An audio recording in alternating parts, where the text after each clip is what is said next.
recording it already on Zoom?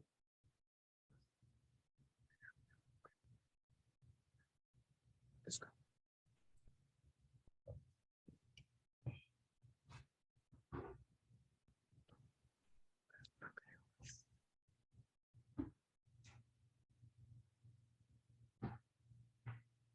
This one.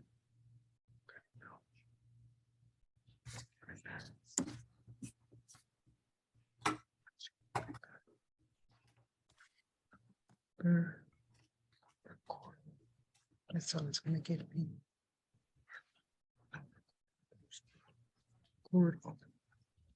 Move down so it's quiet.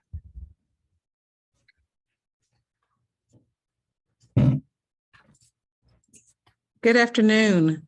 We apologize. We were having just a bit of some technical difficulties, but we are ready and to begin on our cannabis compliance and how to stay in business. We are so grateful once again to welcome Q Douglas, who has been a faithful participant all week during MedWeek 2022. We are so thrilled. This will be our last live stream, last event, and we are very excited about the possibilities here. So just a little about this particular panel with our one panelist, our expert, is that we know that cannabis has been one of the fastest growing industries in the country. As legalization has continued to move across the nation, medicinal uses are growing in popularity. Q will visit with us through OKI Consulting around how cannabis professionals, business owners, and more in this space for the proper business education and knowledge, what you need to know should you be interested at all in this particular industry. Thank you again, Q, for joining us, and I'm going to just go off camera and let you begin. Thank you, Ms. Kimberly. It is an honor to be so involved in this year's MedWeek and to be the ending presentation this week for MedWeek, which has been just amazing for myself. And I hope everyone that has attended has gotten as much value out of it as I have. So through this last presentation here, I wanted to go through an overview of cannabis compliance and the cannabis industry here in Oklahoma, as it is unique, as it is growing, as it is becoming more established in the nation, and as more people are looking to Oklahoma as a hub truly for cannabis and the cannabis industry, and where the potential growth in the future has the ability to go and where it will go. So I do like to start this off with saying that there is always changes. There is a lot of changes. So please don't take this presentation to be your end all be all. You have to do your own research and definitely get with compliance professionals like myself, other compliance attorneys, cannabis attorneys, as well as people that have been in this industry and are continuing to be in this industry to progress us forward. Okay. And I also will give some resources to some local organizations in Oklahoma that are doing amazing groundbreaking work in this area. So without further ado, thank you to the Oklahoma City MedWeek, the Alliance, for having me, and I'm going to jump right in. So cannabis compliance and how to stay in business through QKI Consulting LLC. More from that, I am a compliance attorney here in Oklahoma City. I'm also a business consultant. And so with having the legal degree and practicing since 2017, and then consulting in business organization and strategy since 2018, this is an area of practice for me that I have studied very closely and decided to go ahead and make that a part of my actual business practices starting in 2020. And so the business, obviously, of legalization in Oklahoma has been obviously way before that, since 2018 and before. Regulations have been coming and going and changing and growing, as you already know if you're in this industry currently. As a business attorney and compliance specialist and business consultant, I have seen a lot of mistakes in the starting stages with new and established business owners. There's a lot of things that people just don't know. There's a lot of things that you have to do to stay in business that you may not have had to do previous years prior. And OMA, obviously, in Oklahoma Medical Marijuana Authority, is changing and growing and becoming more into its own. What I do at QKI Consulting as the owner and founding attorney was to create a fill in the gap of knowledge power and peace of mind with business owners.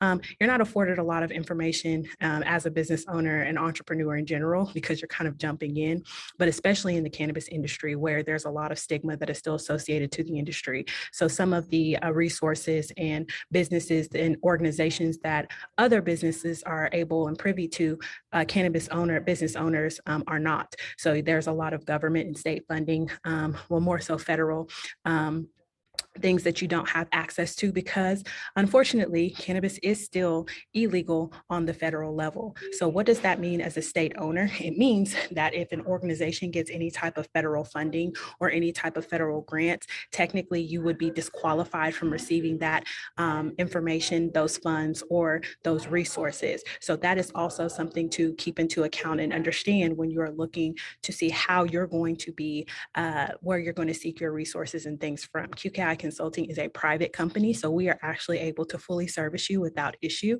but understanding that that is not the case for all organizations and resources in the state. So also thinking about this, there's not a such thing as a one size fits all approach to this. So it's going to take utilizing a lot of different resources and professionals to get you where you need to go.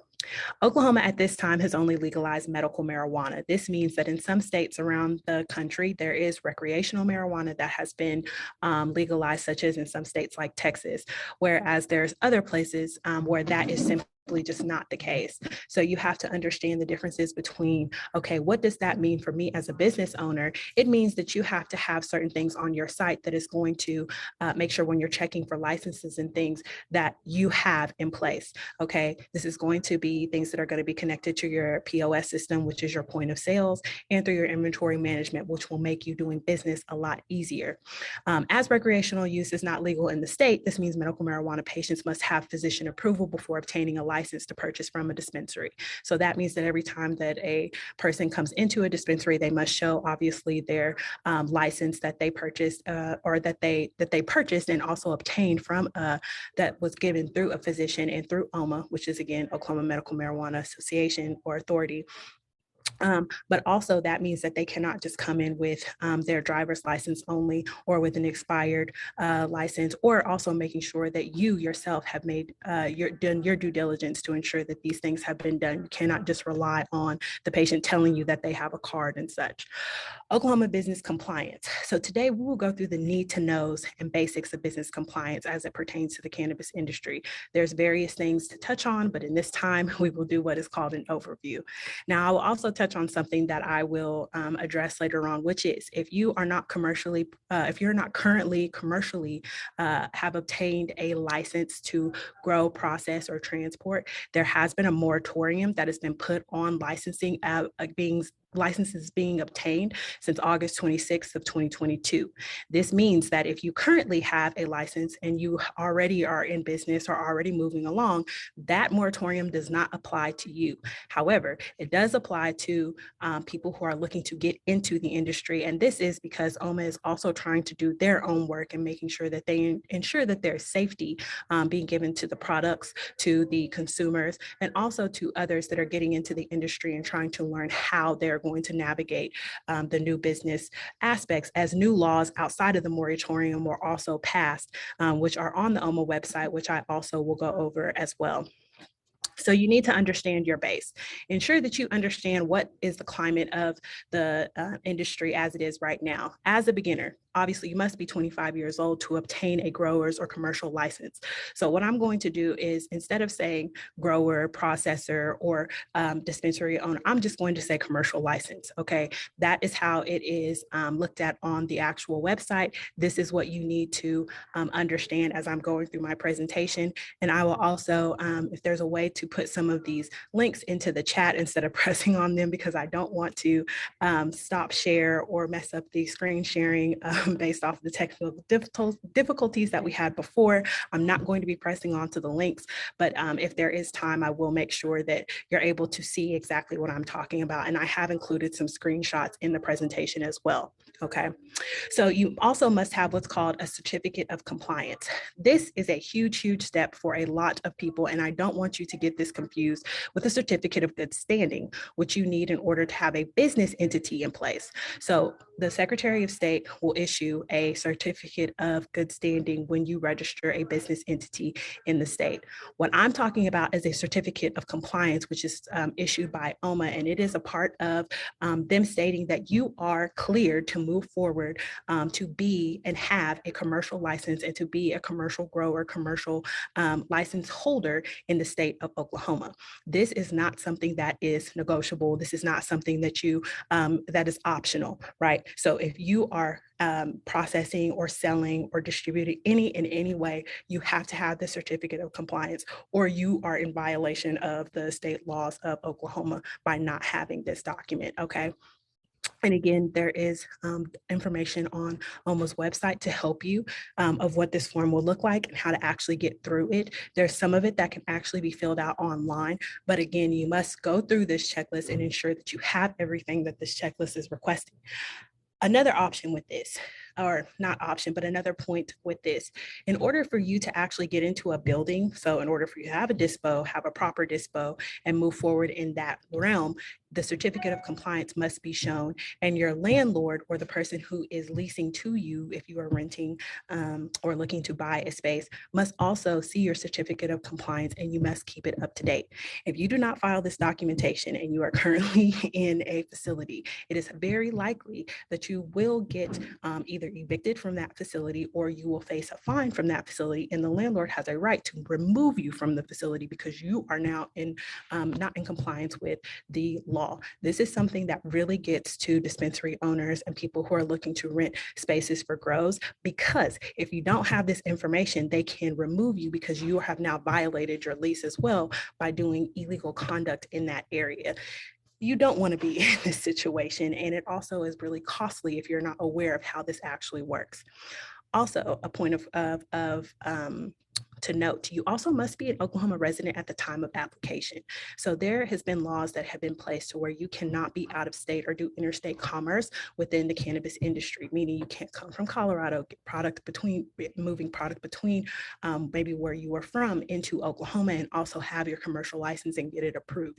That is not legal at this time, as well as, this is a bit controversial, consignment. A lot of people have decided that, maybe a lot of the laws and the things that they're doing in this industry is not for them. So that what they want to do is to be able to switch that out.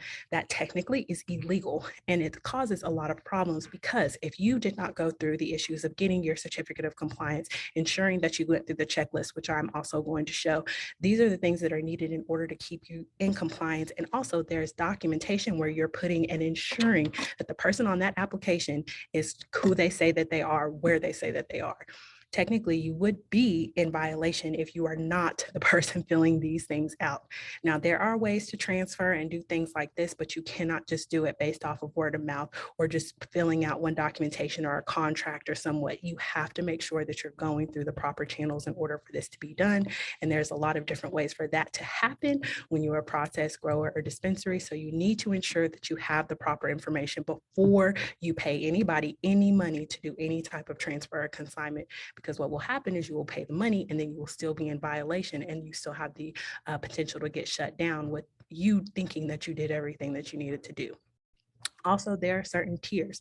So licenses can range anywhere from $2,500 to $50,000. And this is going to depend on your square footage, depending on if you're a grow, how much of your sales, depending on if you're a dispensary, and it goes so on like this. So again, you have to know your industry. You have to know the purpose of your business in order for you to be compliant. If you don't know your numbers and you don't know these things, this is a quick way for you can start and you may get a little bit into the business, but you're not going to be able to sustain that way. Okay. And the link that I have there just shows the form that what the certificate of compliance looks like. And there's also a checklist that goes along with that. Okay. Now, this is the commercial licensee checklist.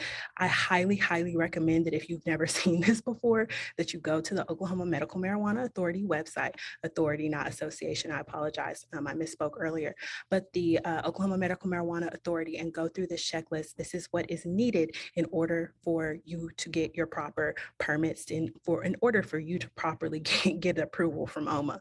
Okay. And it goes through here and gives you the different things that are needed. Again, growers, processors, dispensaries, labs, and researchers need to register with the OBNDD, which is basically the Oklahoma Bureau of Narcotics and Dangerous Drugs. Now, this needs to be done because Oklahoma and the OMA and the OBNDD also track the same way. Again, federally, medical marijuana, marijuana in general, recreational, all of that is still federally illegal. However, states are able to track these things, but in order for it to be done correctly, you have to make sure that you are putting in your proper documentation. Another place that I will tell you to bring to your attention is the Oklahoma Tax Commission. You have to have a tax permit from the Oklahoma Tax Commission because you are selling products within the state.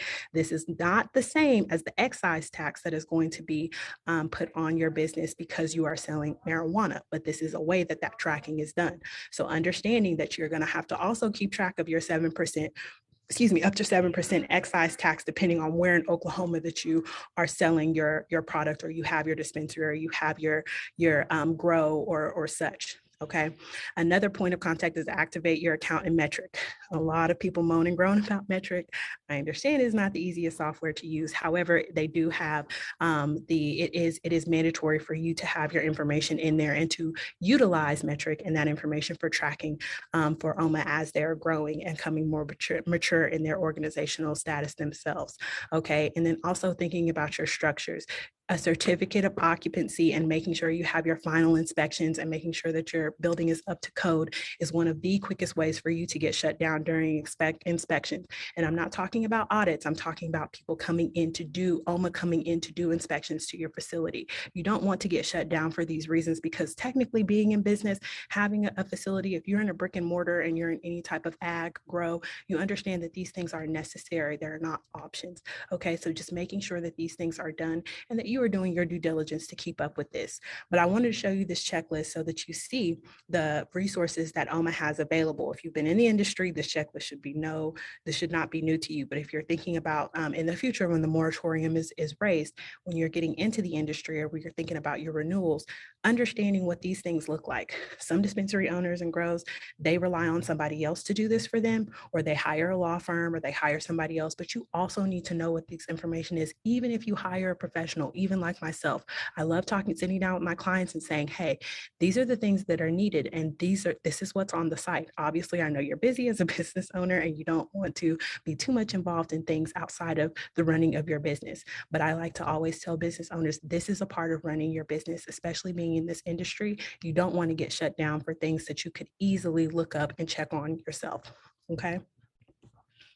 So another thing that is of the utmost importance, as much as you're ensuring that your documentation is correct, also ensure that you have the proper insurances. You have to have insurances in this industry, just like any other industry, mainly because it is highly regulated. Okay, this is food, mouth inhalation. You are dealing with products that people are going to put into their bodies. So you want to make sure that you have the proper insurance to cover if anything is to happen. Again, there is some hoops you have to jump through sometimes because, again, this is still federally illegal. However, there are insurances that have to be obtained, especially on the building that you're purchasing, on inventory that you're purchasing. There are ways to get around these things, and you have to understand in this industry that you have to protect yourself. Update, check in. That's another big deal. If you had an insurance or a provider, because I've heard horror stories before where people will start their businesses, get in with certain providers, and then find that those providers are no longer going to be able to service them based off of not being able to handle the liabilities, which there's heavy liabilities with dealing with cannabis industry due to the fact that there is federal illegal activities that are still labeled that way versus working within the state where that is not the case. Okay, so not having insurance is a quick way to create serious expenses that you simply do not need, and you're already operating at a higher cost of business by being in this industry alone, just by the liability and the things that can happen as ancillary services have to take on that liability sometimes as well. Okay, so just making sure that you check in and update and looking at your documentation. These are the same things that as a regular business owner you would have to do. You even have to be even more vigilant in the cannabis industry. The next thing is document and contract partnerships and projects. I cannot tell you how many times that you will go into a place and say, who is doing this service for you? Oh, this particular service provider is doing this service. Well, where's the documentation on it? Oh, we had it, or they had it, or we don't have it anymore. Come to find out that documentation is expired, or it's just no longer just relevant to that business. When you know that you're in a heavily regulated industry where you can potentially get audits, especially within Oklahoma being tied to the medical industry, you have to start thinking about how can I make sure that everything is papered and on the up and up to make sure that you can stay in business. Proper bookkeeping is not optional. It has to be done. Your documentation, your storage, all of those things have to be on the up and up. And you have to either hire somebody to do that for you, or you have to be the person doing that. You cannot rely on, oh, we'll just make sure it's there when it's needed. Again, you have to keep your documentation up to date. And there is regulations on how long you have to keep your documentation and how you dispose of your documentation. If you're going to share profits, with a third party, which a lot of times that's mostly just dealing with other process growers. If you're a dispo or vice versa, you should always have a contract in place or have some type of documentation in place. Metric is where a lot of these should be stored, and Metric is the solution for Oklahoma on how to basically keep this in place, because if your processor or your grow is not in the system on Metric, technically it is against, it's in violation for you to be doing business with them. So if you were doing business with them prior, and they did not get their information in Metric within time, which was of this year, there's a deadline, then technically you are not supposed to be doing business with that grower, that processor, or whoever you were previously partnered with. So you have to make sure that you are checking up not only on your things, but on the people who are connected to your business. If you are not, you're putting yourself in a liability to be shut down based on the fact that you have product in your store that technically should not be there. Okay, and then making sure that your inventory and the inventory that you had from these previous business deals and through these previous partnerships has been moved out of your facility, or you have a plan to move them out, and you know that they're tagged and you know the differences. A lot of times the reason why people are getting fined and potentially getting shut down is because they can't tell you the difference between, oh yeah, by this time this processor that I had, they were in Metric, I was in compliance, and now that they're not. If you can't tell these things, OMA's not going to do it for you. Okay. Your inspectors are not going to do it for you. If you have at least a plan and know the differences and have some type of organization where you should be tracking and your tracking numbers and licensing, right? Because that also has changed recently. You really shouldn't have anything in your facility that is not tracked or have a serial number on it in some way, shape, or form, so that you can say exactly where it came from by scanning it into your inventory management system. Okay. And these things need to work together. Your software, your processing, your POS system, and your inventory management system. And I understand how lacking that a lot of the software that is out there currently is. And I understand how difficult it can be to make sure that everything is on the up and up, even if you're doing your best to try and put that information in there. But it is on you as the business owner to make sure that these things are done, or to get to OMA to say, hey, this is what I'm experiencing. There is on the website, again, I don't want to click away from the presentation, but there is on the website where you can put a business complaint form so that you can say, hey, I've been trying to do what I've been asked to do, and this is the problem that I'm running into. What is going to be the solution to this? Because as a business owner, I don't want to be penalized for something when I am trying my best to get this done. And believe it or not, OMA really does want to keep a lot of these dispensaries, well, not a lot of them, but they want to keep the dispensaries open that are trying to do the right thing, because just as much as there's dispensaries trying to do the right thing, there's people in the industry, not just dispensaries, there's people in this industry that are not worried about doing and staying compliant, okay? So are your projects and partnerships, potential cash flows worth the potential money loss of a disagreement, or worth the potential money loss that you can get from a fine? Okay, so if you are fine with paying that fine to move it forward, also understand that that is a potential way for you to get shut down as a business owner.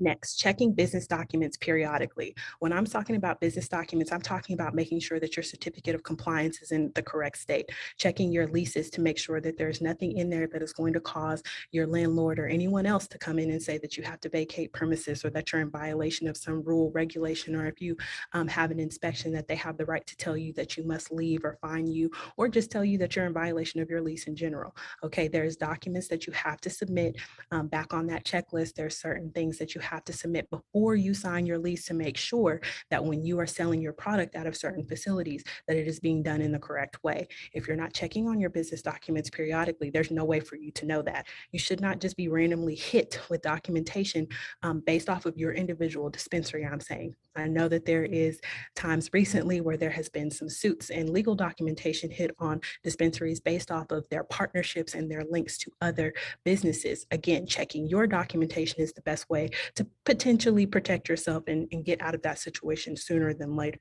okay? checking for expirations and making sure the products that are coming in are being done in the proper way. You may get one email as a reminder for renewal or updates. If that, sometimes OMA has been notorious for not being on top of the game with notifying business owners. So it really takes you being on the top of your game or getting somebody who is, so that you don't have to make it your business to know every single minute of what's going on, but someone on your team really should. Okay. Lapses are almost the worst in having the coverage, not having the coverage or registration in the first place, because once you have a lapse, you are in very much danger of being shut down or fined, right? At any second while your things are lapsing, whether that's through your insurances, whether that's through your licensing, whether that's through compliance documentation that should be done. So you really want to make sure that you are watching these things and keeping track of, okay, is somebody on this watching this for me? Or at least do I have everything that I need to make sure that I can track my documentation? A lot of people that I've talked to and clients that I have, this is just a tidbit to share, they track their documentation in an Excel spreadsheet with dates and the times that things will expire. That way they know when something is coming up by their own tracking, because there is quite a bit of documentation you have to keep track of. There is a lot of compliance things that you have to make sure that you are keeping on top of. And if you don't have a way to track it, this is a quick way for you to just not know what's going on and always be chasing after deadlines. It should not be that way. Okay, if you can keep an Excel spreadsheet or some type of documentation system, I know some of the big ones that a lot of people use are not available to cannabis industry just based on the fact that they don't want to service because it's a liability to them. But we have to get creative in making sure that you are having your things tracked just as any other business owner would, because you're not going to be treated with any other type of allowances just because a service provider is not able to help you make things easier, right? And then utilizing the software that you do have available, which should be my next slide here. So we're going to talk about the moratorium. So like I said, of August of 2022, there has been a moratorium put in place for new licensing, understanding that rule changes are frequent and they will continue as OMA gets its footing.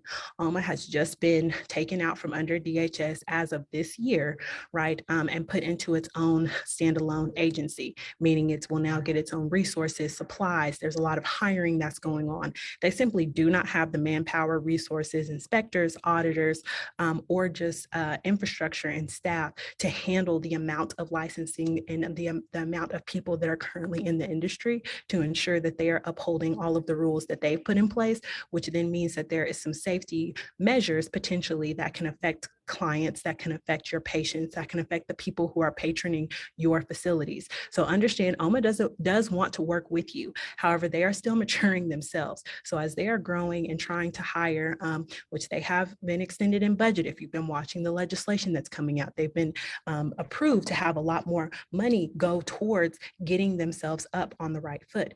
However, understanding that while that is happening, fines are one of the biggest ways and what they are leaning towards, instead of shutting facilities down at this point, along with the moratorium where you're not able to necessarily obtain certain commercial licensing, and definitely not at the price point that you were obtaining it at before.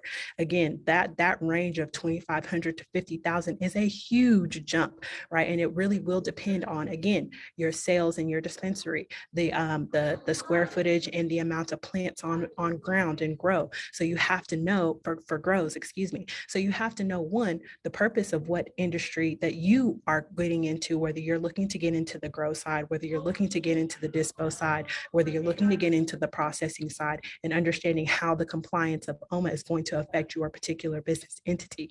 And then seeing how you can potentially work with OMA in the very beginning to ensure that you are doing all that, for one, for them to know that you're doing all that you can do to make sure that you're compliant and that you're not looking to get over. And a lot of the people in the industry are not looking to get over, they're looking to continue to be in business, right? They're looking to stay in business and keeping their doors open.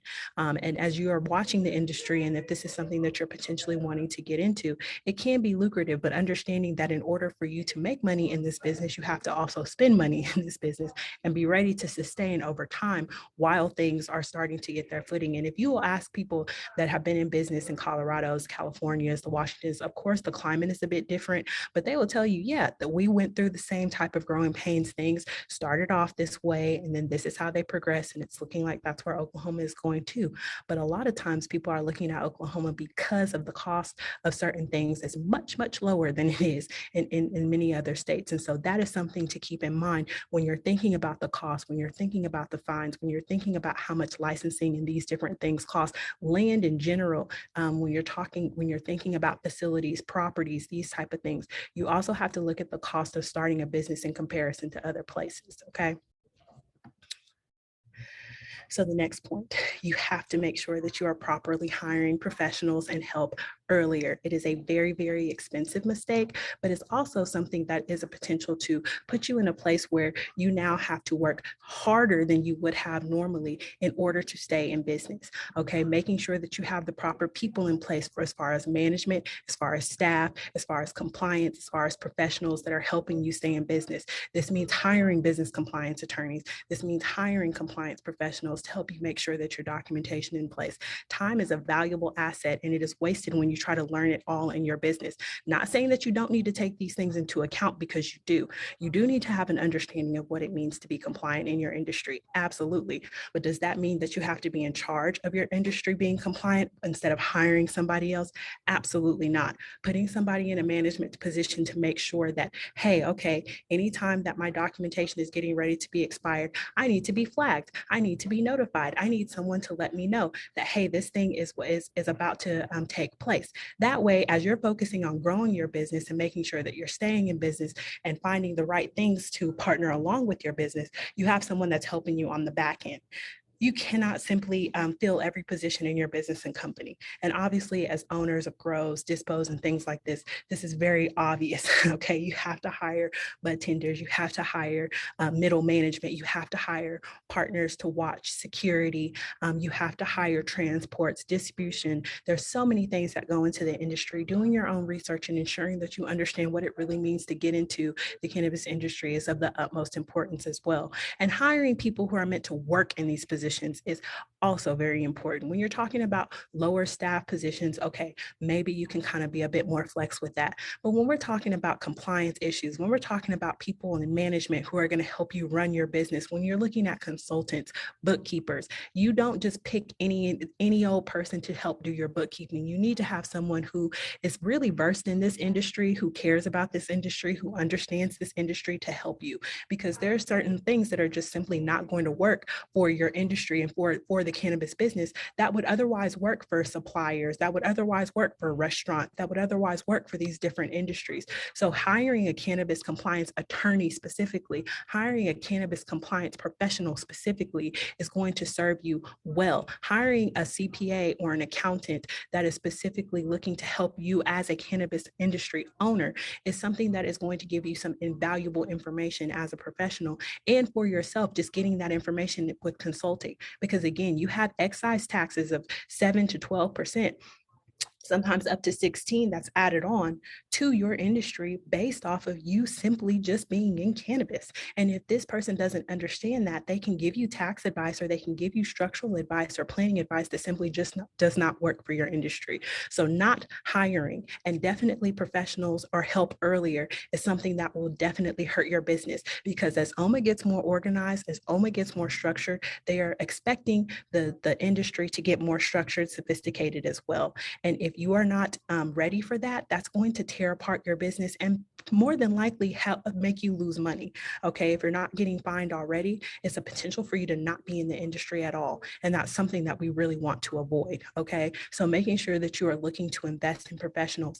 And again, some of the professionals that I'm talking about, you may not have needed 2 or 3 years ago. You may not have needed in the beginning of your business, but understand, just because, like we're talking about with any industry, just because you didn't need them in your infancy stages does not mean that you're going to be able to sustain over time without them. Okay, you cannot do all of the labeling yourself.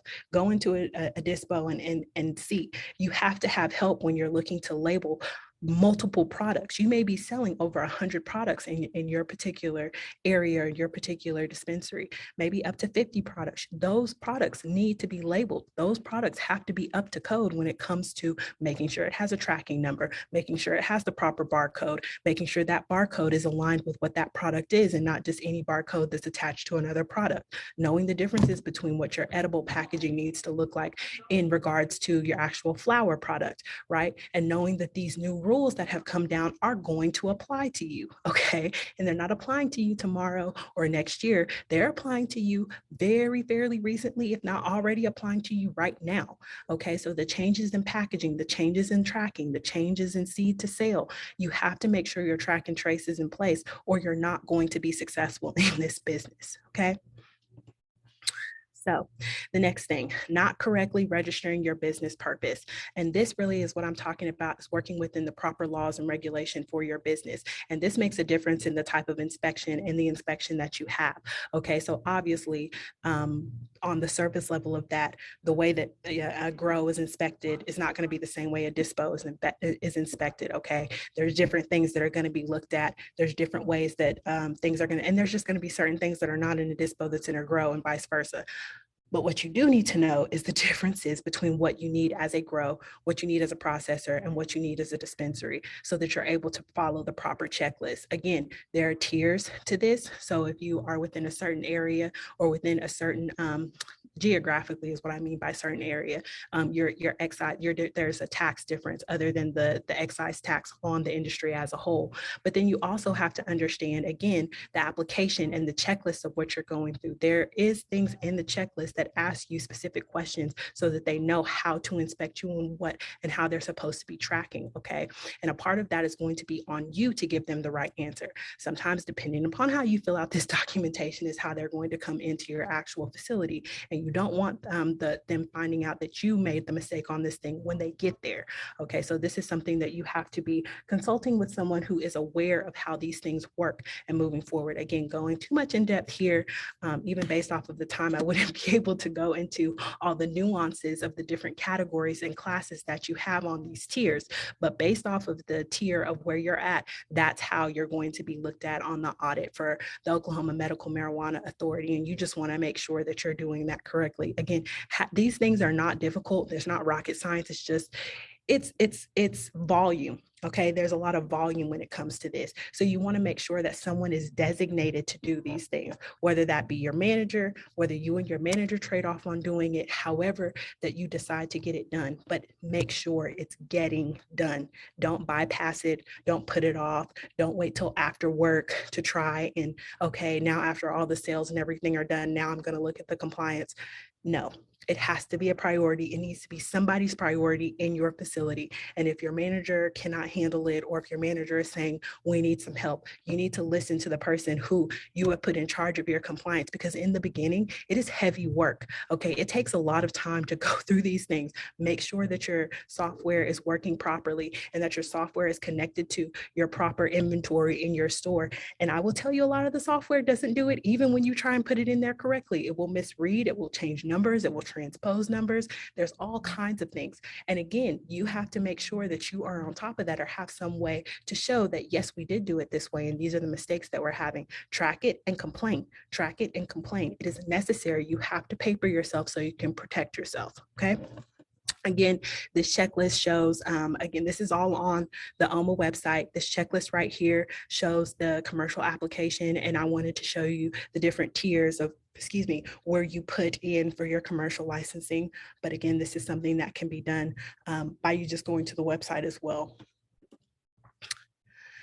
Lastly, and I'll reiterate this again, do not DIY to save money. Don't try and do all of the things yourself, stay in the store after hours or do all this type of stuff. Get some help so that you're able to go through these things. The reason being is because the rules change so frequently that you may change something and think that you're in compliance. 6 months down the line, you're no longer in compliance, okay?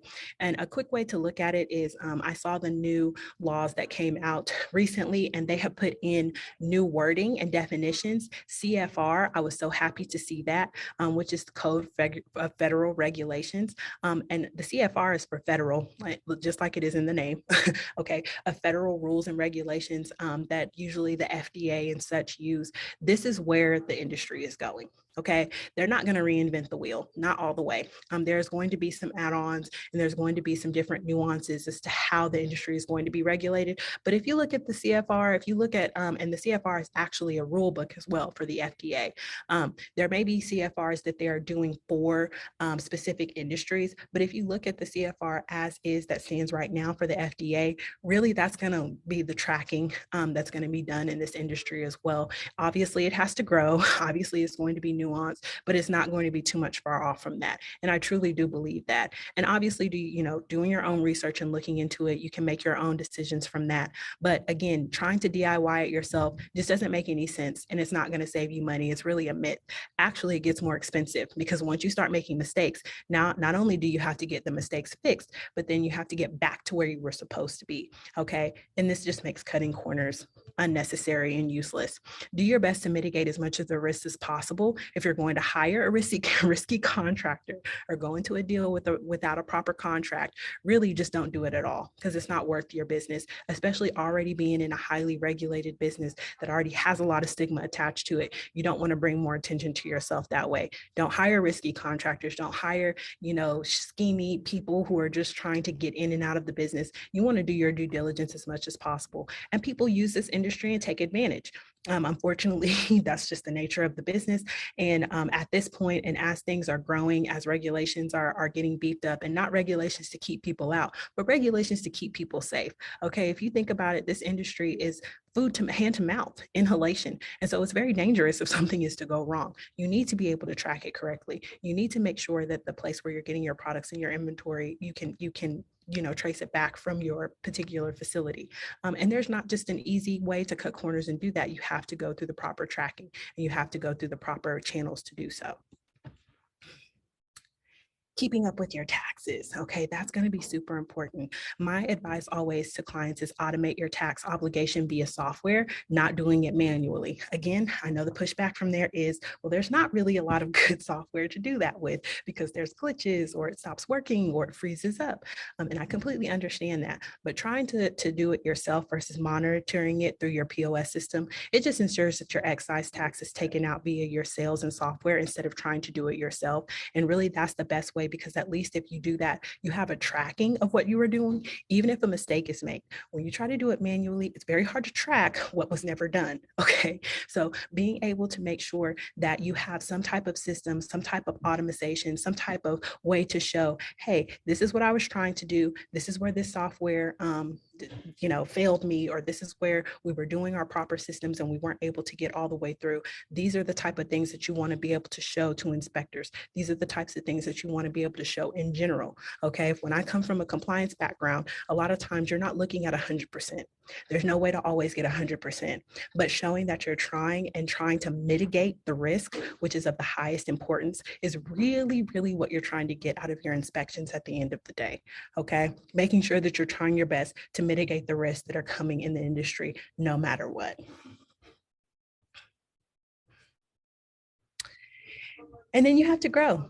You yourself have to grow to keep track of your business. This one is a little bit of woo-wah out there, and this is going to be my last point, really. But you have to make sure that you yourself are growing in your industry, connecting with other people in the industry, connecting with other organizations locally and throughout the country, right? Because you want to see where the industry is going to go here in Oklahoma, and where you are now versus where you need to scale to.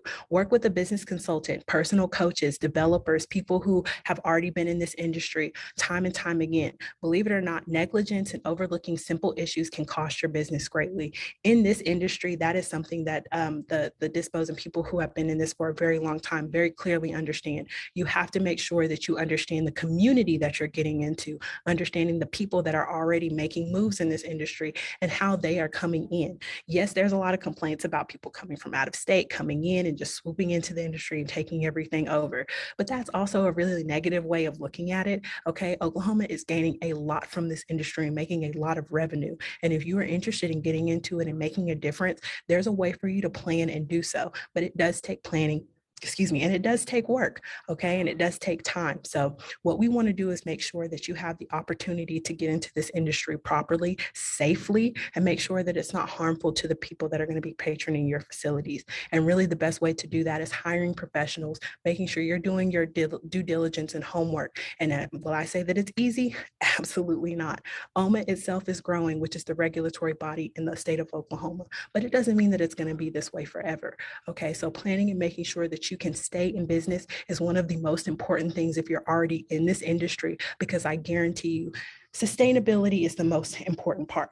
Okay, so getting past the hard parts, the humps, the issues that may come and go through here is really what you need to do in order to ensure that you can make it over the long haul.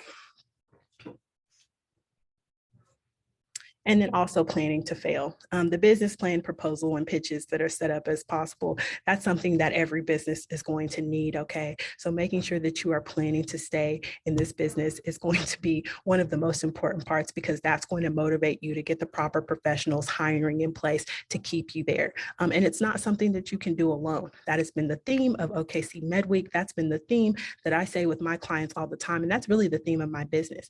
We're not here to do this alone. We're not here to reinvent the wheel.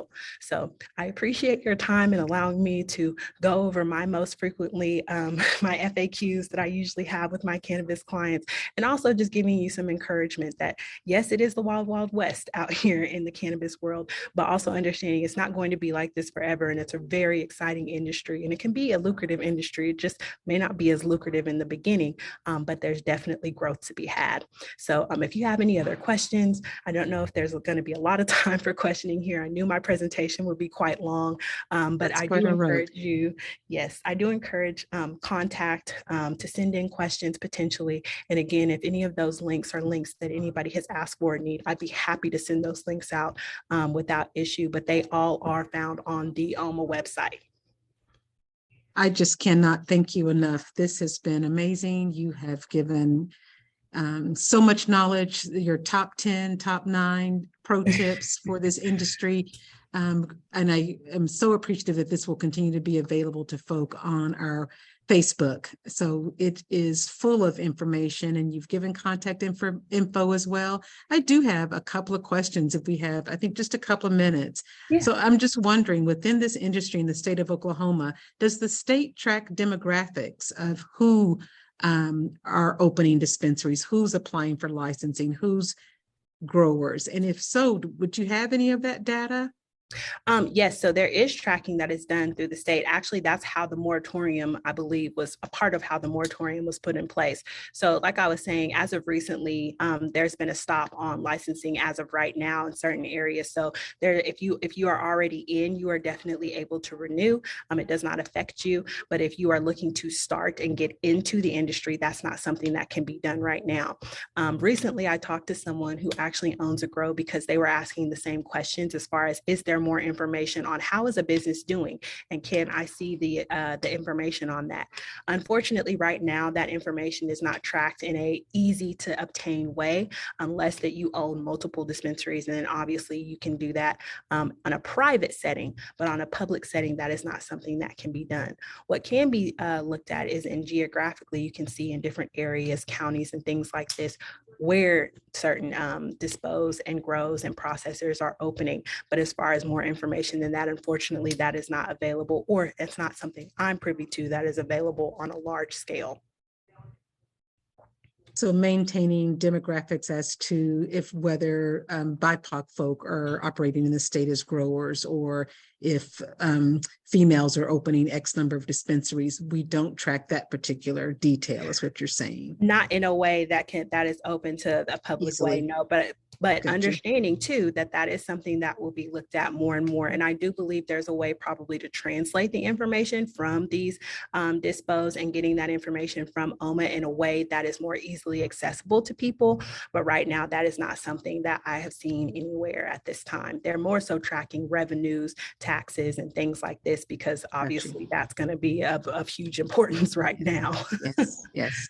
So one other question, are there restrictions on where a grow can take place? If it has to be outside, if it has to have X amount of land, if it can be in a residential area or in a home, and what those parameters are? Absolutely. And that is an amazing question. So yes, there are certain parameters. So for example, you cannot have grows disposed in the industry that are within 1,000 feet of schools. Also, the zoning has to be done correctly where you're in a commercial area. If you have residential and you're growing over a certain amount, you actually have to obtain a commercial license. And when you obtain a commercial licensing, there is regulation.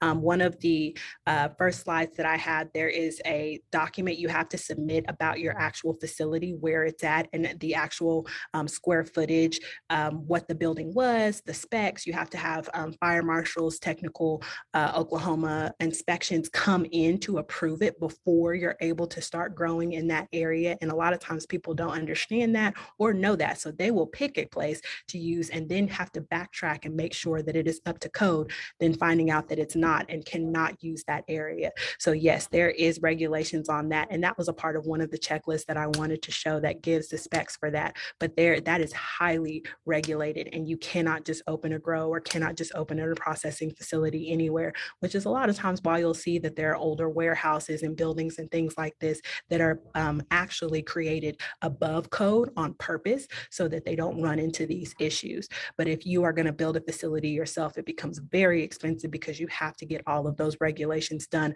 before you start growing and making money out of said facility. I tell you, you have all of the information in detail a party might need if they are interested in this industry at all in the state. And I truly cannot thank you enough. You've been invaluable throughout this week, throughout Minority Enterprise Development Week, and your commitment and dedication to small businesses is just applauded. And I thank you so much, earnestly. Thank you. So this is our last live stream for Med Week. We have one final event tomorrow at Scissortail Park, encouraging folk to get out and be in support of small businesses that have booths, pop-ups at Farmers Market. Again, that's the Farmers Market, Scissortail Park. And for all your information on Med Week, our website is still up, as well as all of our live stream panels will also be posted on Facebook. Thank you again, Q, for all of your time, your effort this week. We so appreciate you. Thank you, everyone, for following along and for joining us this week for Med Week 2022. We did it, Daisy. We're signing off. Goodbye.